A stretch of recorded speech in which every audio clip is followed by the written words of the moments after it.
Bom, nós vamos falar um pouquinho da evolução do processo do cuidado do homem em relação à preservação da vida, né?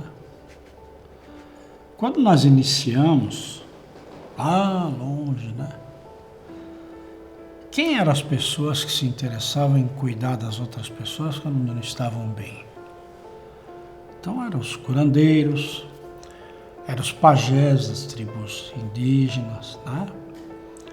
As pessoas com um pouco mais de sensibilidade e vontade de ajudar o outro ia fazendo aquilo que imaginava e aquilo que podia dentro dos recursos que tinha. E é claro que sempre, como tudo, é por experimentação, a gente vai aprendendo assim, né? E é óbvio que os métodos utilizados na época se utilizava muito ervas, plantas, né? Fazendo chás, ungüentos, enfim, ia se levando. O mundo evoluiu um pouco e aí começou a se organizar no sentido de ter uma profissão, ou seja, um sistema, uma forma em que todo mundo que se interessasse em ajudar o próximo em relativo à saúde física principalmente, que se colocasse um ensinamento onde todo mundo, todas as informações já reunidas e que se conseguisse êxito em determinados sintomas, estava ali catalogado, então foi se criando a escola e se criou a Universidade da Medicina, que foi onde se organizou então o método. E é óbvio que antigamente qualquer um, né, era metido a curar os outros e fazia muita lambança, existia mais morte do que cura. E com a organização passou a ter uma experiência já catalogada, ficava mais fácil, cada vez se cometendo menos erros, e a medicina foi crescendo, mas ainda muito no campo intuitivo, né? Não era mais as benzedeiras, nem os curandeiros, nem os pajés, mas já eram pessoas com especialidades. E aí a evolução muito grande veio na Segunda Guerra Mundial e veio com a criação, principalmente da penicilina. Vale lembrar aqui que em outros tempos, quando a gente estava falando em inflamação, infecção, se utilizou, por exemplo, o sistema de sangria, né? Cortava as veias do paciente para ele sangrar e, teoricamente, a ideia era o seguinte, que bota todo sangue ruim para fora, porque o organismo produz mais sangue, tá certo? Então seria uma forma de renovar o sangue. E nem sempre dava certo, então sempre morria mais gente do que sobrevivia, né? Porque aí vinha o processo de anemia, enfim. Mas com a criação do antibiótico mudou muito, né?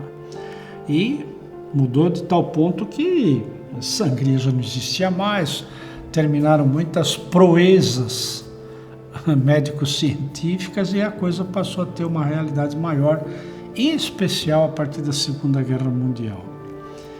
E aí começou a se desenvolver então aquele tipo de medicina mais científica, mais lógica, mais racional, dentro de padrões, principalmente, por exemplo, de cuidar de bactérias, etc., infecções, né? Tanto que na própria Segunda Guerra Mundial existiam os hospitais de campanha, coisa que não existia antes, então já era um lugar mais preparado, né, do que o campo de batalha. Na Primeira Guerra Mundial a coisa era mais ou menos assim, já tinha pouco disso, existia algumas, muito pouco, mas na Segunda Guerra Mundial todo o campo de batalha tinha seu grande hospital, onde chegavam os doentes com helicóptero, enfim, com todos os cuidados já, né, de saneamento, enfim, e preparado com médicos, especialistas e tal, para cuidar dos ferimentos. Mas aí aconteceu a evolução da medicina, no sentido de que se abriu muito campo para os exames, né? Ou seja, então começou o desenvolvimento daquele momento da medicina em que tudo se criou equipamentos e aparelhos para se fazer exames comprovatórios, não só de análises de laboratoriais, mas também com imagens, né? Chegando aos dias de hoje que tem aí equipamentos fantásticos, né? Que praticamente tira fotografia de dentro de você, de dentro para fora, enfim, que são as tomografias, tudo computadorizado, com aqueles contrastes, etc. Enfim, a medicina está muito bem avançada e com muitos equipamentos. Então chegou numa fase em que a medicina começou a se subdividir muito em especialidades, porque ficou muito complexo, né? Então ficou o momento da medicina em que a medicina de São Tomé, tudo tem que ver para crer. Até porque o mesmo próprio sistema, né, com o crescimento da população mundial, o sistema de saúde que se tornou caro demais para a população, teve que se introduzir esses sistemas de planos de saúde, etc. E a adaptação é mais ou menos essa. Então, para os planos de saúde, houve uma burocracia, houve uma organização, um modelo de organização que acabou levando a isso. A grosso modo, né?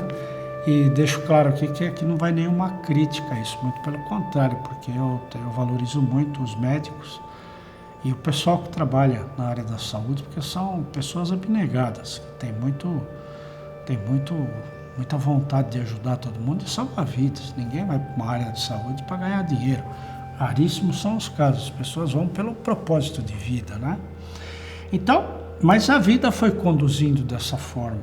Então hoje é comum você ter um problema, sei lá, no pescoço, você vai para o médico especialista em cabeça e pescoço, que não vai cuidar do seu braço, não vai cuidar do seu coração, nem do seu rim, porque para cada parte do seu corpo tem uma especialização. Então, o médico está muito focado no detalhe e perdeu a ideia do todo, né?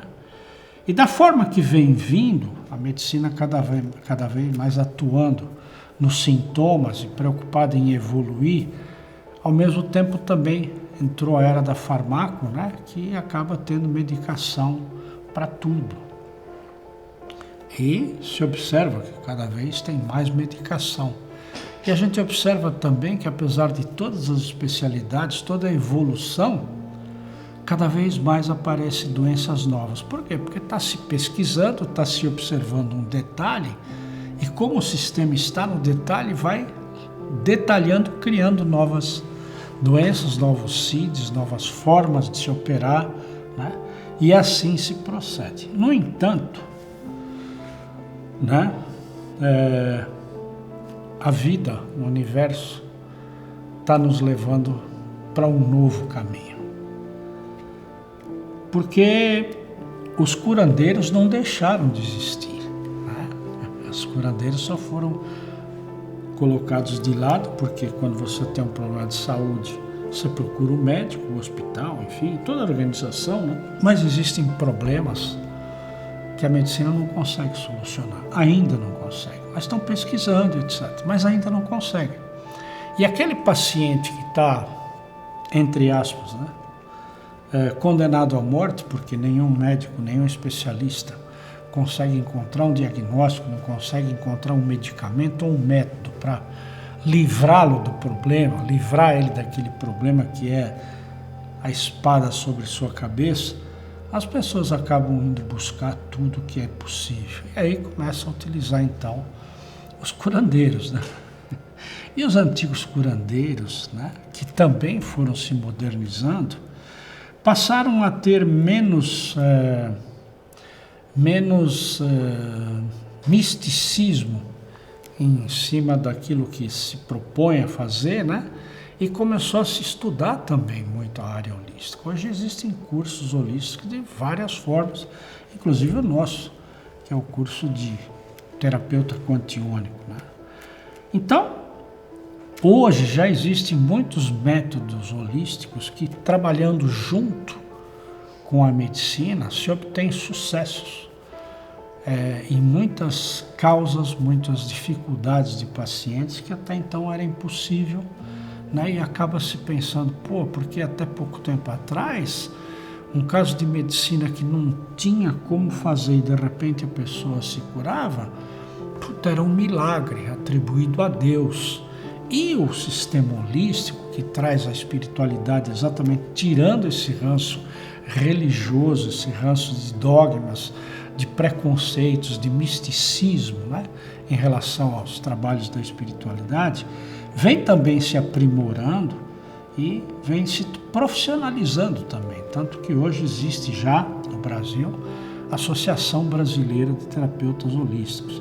Existem equipamentos já que hoje são aceitos, né? Como tem um grande equipamento europeu, que é o Esquio, que mede todas as pulsações, mede todos os seus campos de energia, trabalha nisso. Existe o Quantec, que são equipamentos de emissão de energia. Existem muitos outros equipamentos que já atuam junto com a medicina no campo mais sutil, que é o campo da emanação de energia.